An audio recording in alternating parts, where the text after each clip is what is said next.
تعالوا بقى نعمل صينية بطاطا في الشتاء في البرد ده، حاجة عظمة تدفي الدنيا كلها.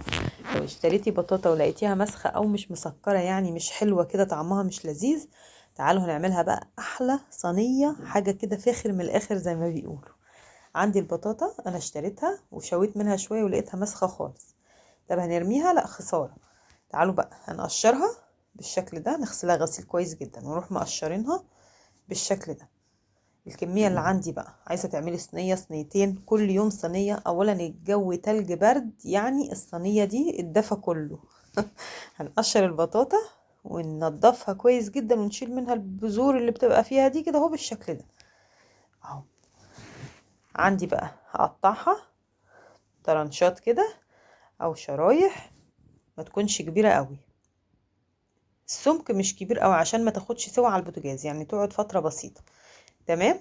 تعالوا بقى نشوف هنعمل ايه بيها اجدع صينية حاجة حلوة واطعم صينية حاجة حلوة ممكن تاكليها. هندور البطاطا دي لحاجة حلوة جدا.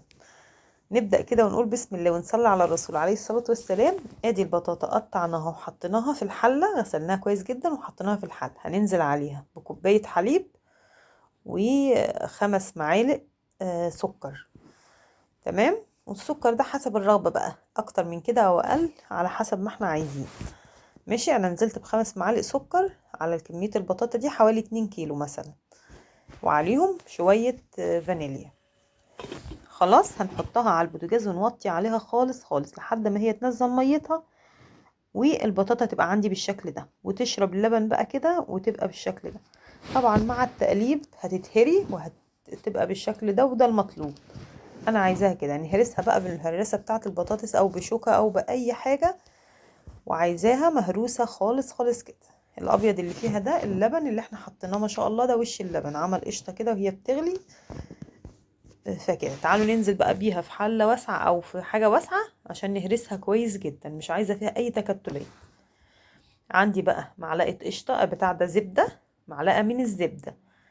تمام. وممكن تنفع قشطة برضه، لو عندك قشطة هتخليها حاجة تانية خالص. هنزل بمعلقة زبدة كبيرة واقلبها بقى، والبطاطا سخنة هتسيح الزبدة دي في قلبها. يا سلام، مش قادرة اقول لكم على الريحة، مع الفانيليا والسكر اللي اتكرمل في قلب البطاطا، بقى خطير مع الزبدة. خلاص كده هرسنا بقى البطاطا وبقت كده تمام زي الفل، والزبدة عليها وجاهزة. عندي الصينية بتاعتي اللي هتدخل الفرن، ادهنها بمعلقة سمنة من تحت، دهنة كويسة كده.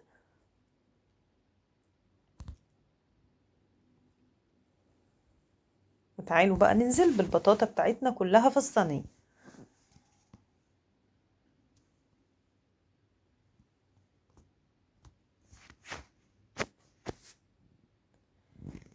كل البطاطا مرة واحدة كده ما شاء الله.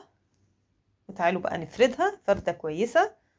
اللي وصل معايا لحد هنا كده يا ريت لايك وشير للفيديو وسبسكرايب لقناتنا على اليوتيوب للي اول مرة يشوف القناة.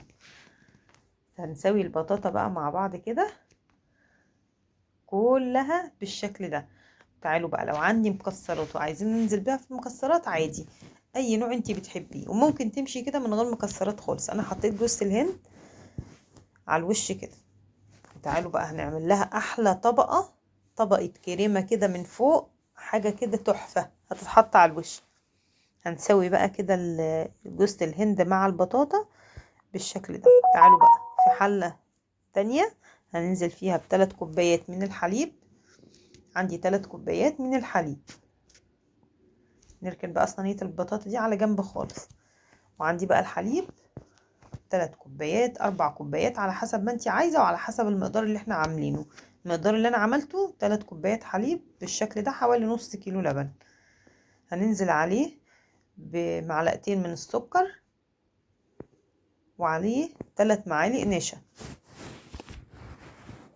النشا الذرة العادي هنزل ب3 معالق. ادي معلقة التانية، وادي المعلقة في الكيس، يعني كده 3. عندي بقى كريم شانتيه هنزل بمعلقتين، بيخلوا طعمها في حتة تانية خالص، بيخلوا الطعم جميل. هننزل بمعلقتين كبار على لو كيس فانيليا او معلقة من الفانيليا، ده او ده يمشي. ونقلب بقى كل التقليبة دي. لو عندك بقى معلقة زبدة كمان على المكونات دي يا سلام. هنحط بقى كمان معلقة من الزبدة عليها ونقلب كل ده على البارد.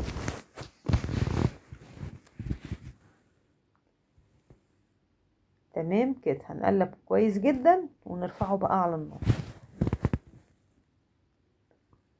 هيبقى عندي كده بالشكل ده، خفيف مش خفيف ولا تقيل، يعني وسط كده، كريمة كده طعمها رائع. تعالوا بقى ننزل فوق البطاطا باللي احنا عملناه ده. يا سلام.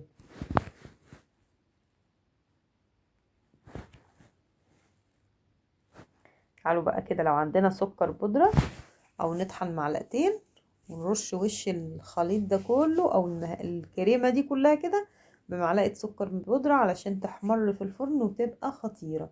طبعا البطاطا مستوية والكريمة مستوية وكله جاهز، يعني هدخلها الوش الشواية بس على الشواية، هتاخد بالظبط 10 دقايق.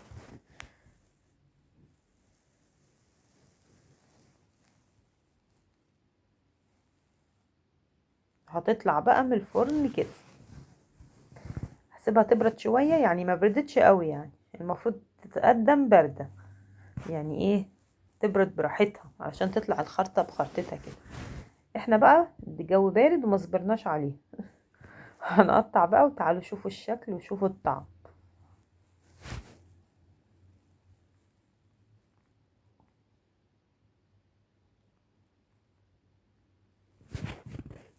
يعني والله خطيرة يا جماعة، طعمها لذيذ جدا وتحفة، وحاجة بقى تدفي في الجو البرد التلج ده، يعني تدفية تدفية يعني. اهو بصوا طعمها خطير والشكل خطير، والبطاطا مش غالية ومالية السوق، يعني مش شرط نجيبها ونلاقيها مش مسكرة نعملها، لا نجيبها وهي مسكرة ونعملها برضو. طعمها حلو جدا وبتدفي وحلوة جدا، طبق كده قيمته الغذائية عالية.